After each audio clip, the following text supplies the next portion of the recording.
Hello students, welcome back to my channel ECH Education. Today I am going to explain class 7th Honeycomb chapter 5 quality part 2. Okay, so let's start. They get it all, he said. They get it by advertisement, not by work. They take it away from us who love our books.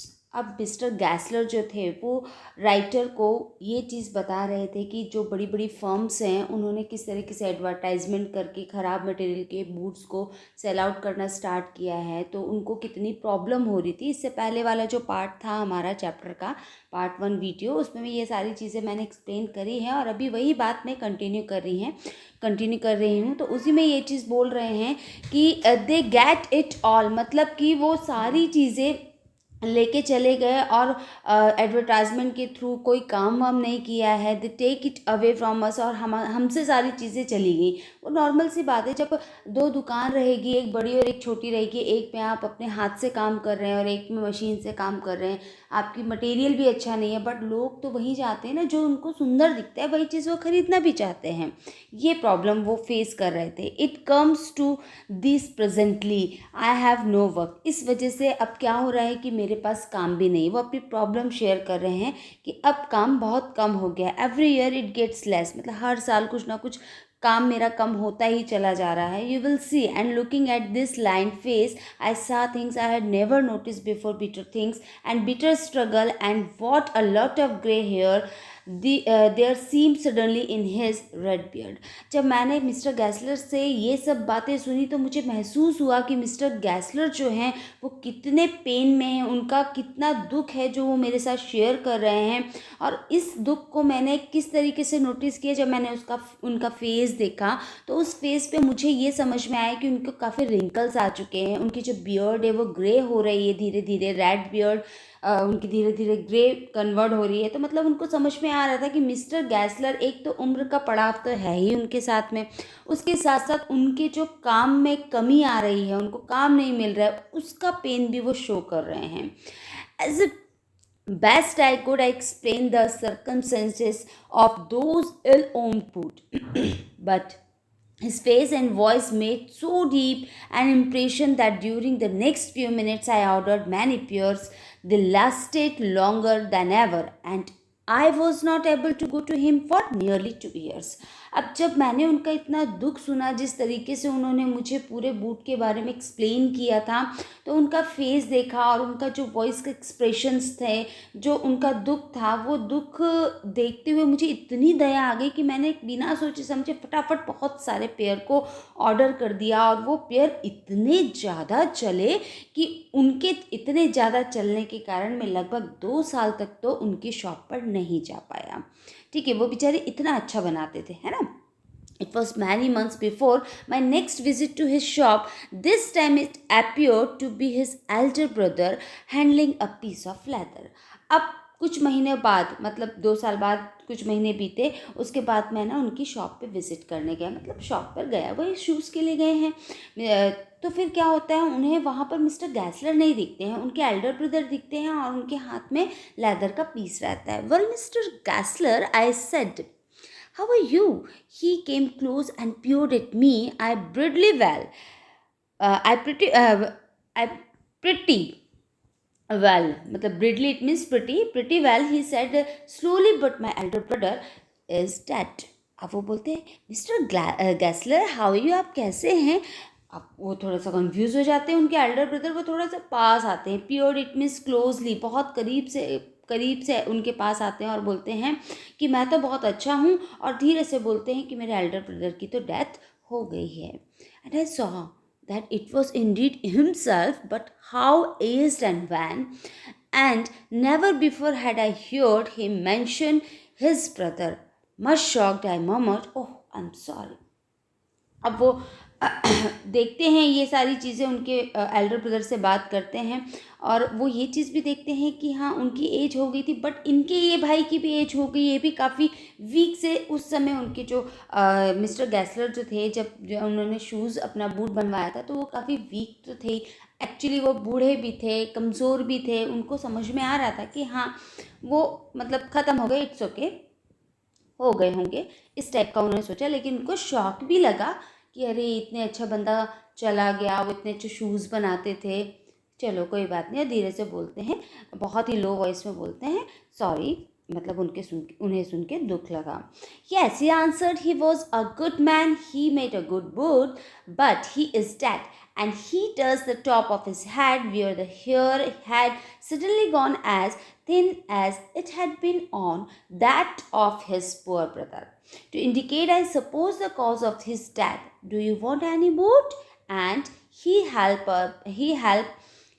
up the leather in his hand. It is a beautiful piece.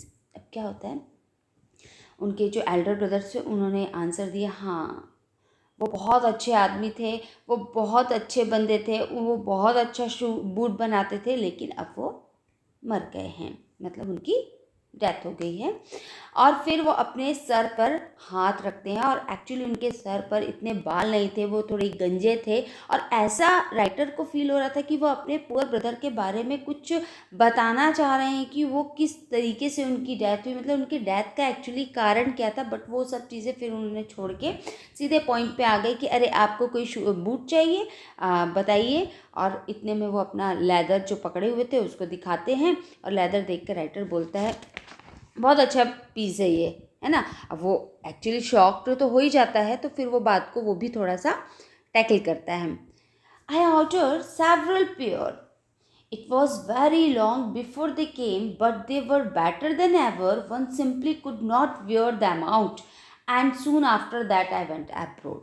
अब क्या होता है, वो जैसे leather को देखते हैं फिर से वो बहुत सारे पेयर का ऑर्डर कर देते हैं, और ऑर्डर करने के बाद वो शूज़ इतने चलते हैं और इतने अच्छे निकलते हैं पहले की भी अपेक्षा, कि वो दोबारा फिर से विज़िट नहीं कर पाते, और उन शूज़ को लेकर वो अब्रॉड चले जाते हैं, मतलब वहीं जर्मन से कहीं और होगा कोई दूसरी कंट्री, वहाँ चले जाते हैं। It was over a year before I was again in London, and the first shop I went to was my old friend's. I had left a man of 60. I came back to one of the 75 pinced and warm, who generally this time did not at first know me. अब क्या होता है, वो abroad चले जाते हैं, abroad से एक साल बाद लगभग वो एक ही साल के लिए वो जाते हैं एब्रॉड, और वो वापस लंदन आते हैं, उस शॉप के पास जाते हैं अपने ओल्ड फ्रेंड से मिलने के लिए। तो उनको ऐसा लगता है कि मैं एक साल नहीं, लगभग 15 साल हो गया लगता है मुझे यहाँ पर आए, क्योंकि उनके जो फ्रेंड, इट मीन्स जो शू मेकर थे, वो लगभग 60 ईयर के रहे होंगे, लेकिन अब उनको देखकर राइटर को लग रहा था कि 75 के हो गए हैं। इस टाइप से वो सपोज कर रहे थे, क्योंकि वो भी काफ़ी बूढ़े से दिखाई दे रहे थे।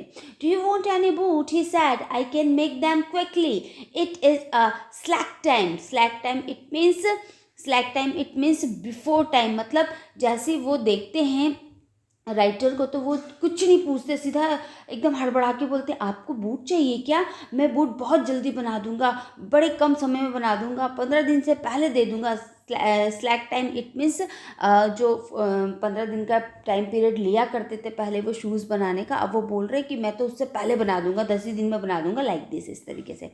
I answer, please please, I want boots all around every kind. वो राइटर फिर बोलते हैं हाँ हाँ हाँ, मैं बूट चाहिए, मुझे हर प्रकार का बूट चाहिए। I had given those boot up when one evening they came one by one. I tried them on in shape and fit and finish and quality of leather. They were the best he had ever met. I flew downstairs, wrote a check and posted it at once with my own hand. अब जैसे ही वो shoes को देखते हैं, क्योंकि उनके boot जल्दी तैयार हो जाते हैं, फिर वो शाम को अपने बूट ले जाते हैं, सब ट्राई करते हैं, एक एक का शेप, फिटिंग, सारी चीज़ को देखते हैं, ट्राई करके सब बहुत ही वेल एंड गुड रहता है। और फिर वो जैसे ही स्टेयर से नीचे उतरते हैं राइटर, तो वो एक चेक भरते हैं, और एक चेक भर के मतलब दे देते हैं उनके हाथ में।